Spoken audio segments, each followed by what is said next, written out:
Hi hello ನಮಸ್ಕಾರ ಸ್ನೇಹಿತರೆ, ನಮ್ಮ ತಾರಸಿ ತೋಟಕ್ಕೆ ನಿಮಗೆಲ್ಲ ಸ್ವಾಗತ. ಇದು ನಾವು ಗ್ರಾಫ್ಟ್ ಮಾಡಿದಂಥ ಬದನೆ ಗಿಡ ಹೋದ ವರ್ಷ ಮಾಡಿದ್ದು, ಈ ಜಾಗದಲ್ಲಿ ಮಾಡಿರೋದು.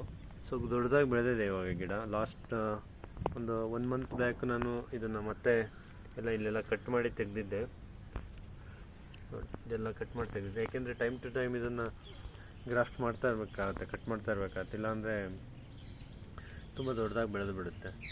ಸೊ ಚೆನ್ನಾಗಿ ಚಿಗುರುತ್ತಾ ಇದೆ, ಕಾಯಿನೂ ಬಿಟ್ಟಿದೆ ನೋಡಿ, 1 2 ಇಲ್ಲಿ ಬಿಟ್ಟಿದೆ ಕಾಯಿಗಳು, ಆ ಕಡೆನೂ ಕಾಯಿಗಳಿದೆ. ಸೊ ಈ ಕಾಯಿಗಳನ್ನ ಇವತ್ತು ಹಾರ್ವೆಸ್ಟ್ ಮಾಡಿ ತೆಗಿತಾ ಇದ್ದೀವಿ ಮನೆಗೆ ಯೂಸ್ ಮಾಡೋದಕ್ಕೆ.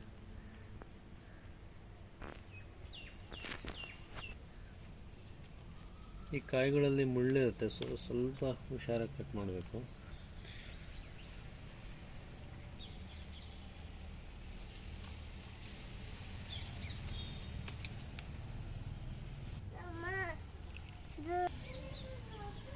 ನೋಡಿ, ಇಷ್ಟು ಕಾಯಿಗಳು ಸಿಕ್ಕಿದೆ. ಸ್ವಲ್ಪ ಚಿಕ್ಕದನ್ನು ಕೊಯ್ದಿದೆ ನೀವು, ಅಂದರೆ ಒಂದಿನ ಯೂಸ್ ಆಗೋಷ್ಟು ಆಗಲಿ ಅಂತೇಳಿ. ಇದಿಷ್ಟು ಅಪ್ಡೇಟ್ ಇತ್ತು. ದಯವಿಟ್ಟು ವಿಡಿಯೋ ನೋಡಿ, ಸಬ್ಸ್ಕ್ರೈಬ್ ಮಾಡಿ ಮತ್ತು ಶೇರ್ ಮಾಡಿ. Thank you very much. Bye.